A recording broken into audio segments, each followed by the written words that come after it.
sa inyo mga bossing ko. Nandito tayo ngayon sa Lawis Bridge. So kung tawagin sa amin ay Taytay Lawis mga bossing ko. Kagagaling ko lang kasi dun sa Candelaria. May ginawa tayo dun. At may napansin ako dito mga bossing ko pagdaan ko kanina eh. Ito yung mainit na usapin ngayon sa gobyerno eh.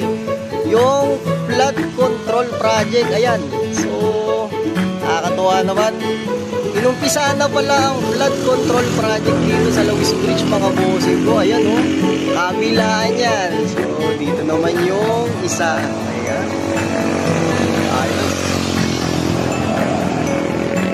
Nakakatuwa lang mga bossing ko kasi nakikita natin at alam natin kung saan napupunta yung mga buwis na binabayad natin. At kung tatanungin ninyo kung may bakal nga ba itong flood control project nila rito ay meron mga bossing ko. Ayan o. Okay, di ba? O, baka wish nyo lang ang Taytay Lawis mga bossing ko. Ayan.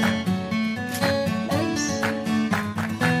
Sana magtuloy-tuloy ito at matapos mga bossing ko. Ayan. Ayan. Have a nice day sa inyo mga bossing ko. Let's go!